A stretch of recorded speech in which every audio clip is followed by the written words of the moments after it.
안녕하세요. 피지오프입니다. 네, 이번 영상에서는 어깨 치료에 관한 내용을 준비했습니다. 제목처럼 어깨 전방 굴곡 제한이 있는 환자분이죠. 이제 숄더 스티프니스 증상, 뭐 거기에는 이제 프로전 숄더 증상도 포함이 됩니다만 어깨 전방 굴곡 제한에 대한 치료를 할 때 도움이 되는 팁을 좀 말씀드리겠습니다. 짧은 영상이지만 굉장히 임팩트 있는 내용이기 때문에 선생님들 치료에 도움이 되시기를 바라겠습니다.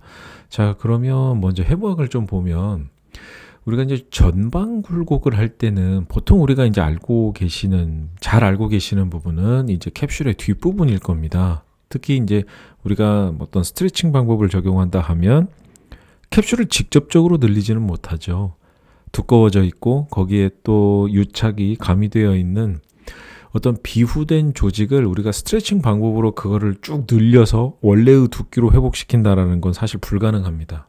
이제 그러나 이 뒷부분에 대한 어떤 치료를 가할 때 이제 사실 캡슐만 문제가 있는 건 아니잖아요. 오히려 더 어떤 스트레칭 방법으로 개선이 되는 환자분들이 많은 이유는 정작 캡슐이 직접적으로 두꺼워지는 어떤 원인들보다는 그 캡슐을 덮고 있는 윗부분들, 그러니까 뭐 텐던과 또 파샤, 그 다음에 근육, 이런 부분들에 대한 타이트니스가 있기 때문에 심하기 때문에 그 부분을 반복적으로 이제 스트레칭 시켜주고 계속 움직여주고 이렇게 하면서 ROM이 점차 증가되는 거죠.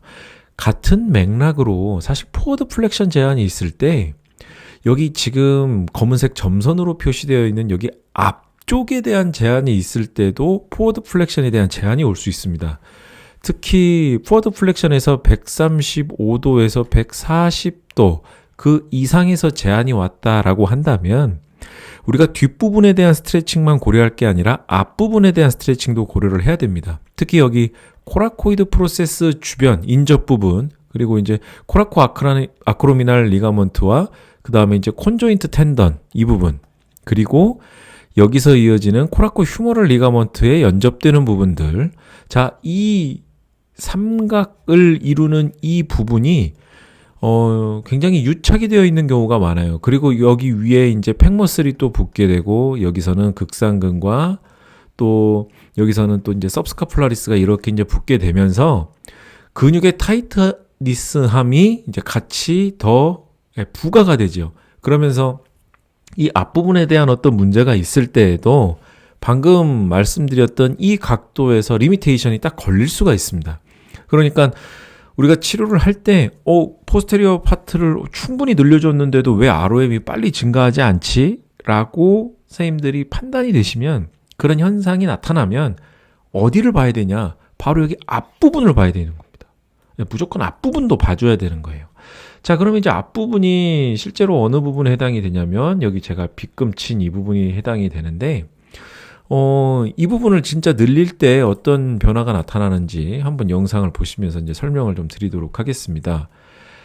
엘보우를 저렇게 잡고 쭉 늘리게 되면요, 여기 코라코이드 프로세스가 있고 여기 휴머럴 헤드가 있는데 이렇게 바깥으로 쭉 늘어나면서 지금 코라코이드 프로세스와 휴머럴 헤드 사이 여기 조직 이 부분이 쫙 지금 늘어나는 게 지금 초음파상에서 확인이 되시죠?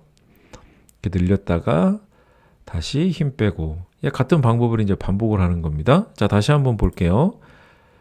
자, 앞쪽을 쭉 늘려줄 때 코라코이드 프로세스와 휴머럴 헤드 사이가 쭉 멀어집니다. 멀어지면서 특히 이제 그레이터 튜버러시티와 이제 코라코이드 프로세스의 간격이 멀어진다라고 보는 것이 더 이제 이치적이겠네요. 그러면서 이제 그 연접 조직들, 제가 이제 여기 화살표로 표시해 놓은 이 부분이 어디에 해당하냐면 여기 지금 검은색 점선 안에 놓여 있는 조직들이 포함이 됩니다.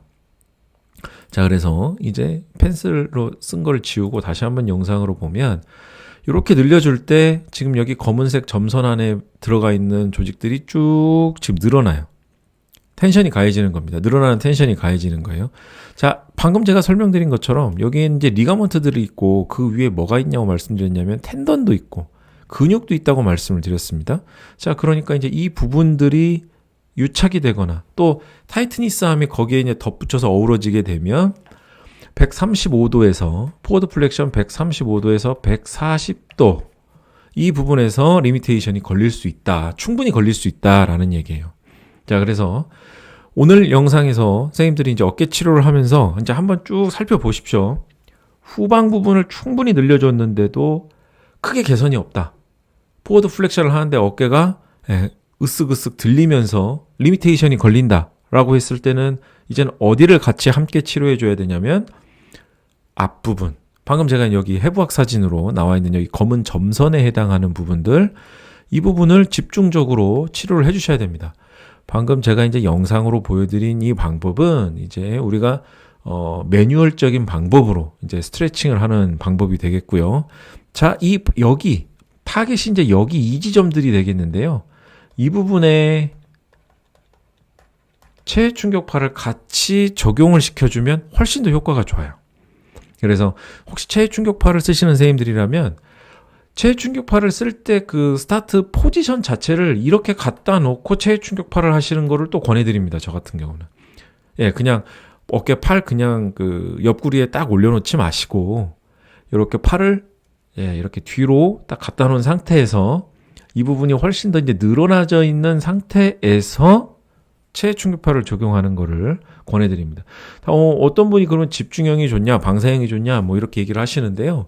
해부학적으로 보시면 답이 나올 거예요. 리가먼트 부분과 또 텐던, 또 이 부분이 사실 줄을 이루고 있고 그 위에 이제 근육들이 포함이 되어 있는데 조금 집중형을 가지고 치료를 하신다면 효과를 조금 더 보실 수는 있습니다. 하지만 방사형을 사용하신다 하더라도 근육에 대한 타이트니스함과 또 근육과 근막, 또 근육에 대한 근막이 텐던을 가로질러서 코라코이드 프로세스를 다 덮고 있기 때문에 사실 방사형을 쓰셔도 뭐 효과가 크게 떨어지진 않으니까 우리가 그 점 참고하시면서 이 어깨 앞쪽에 대한 부분들을 치료해 주시면 좋겠습니다.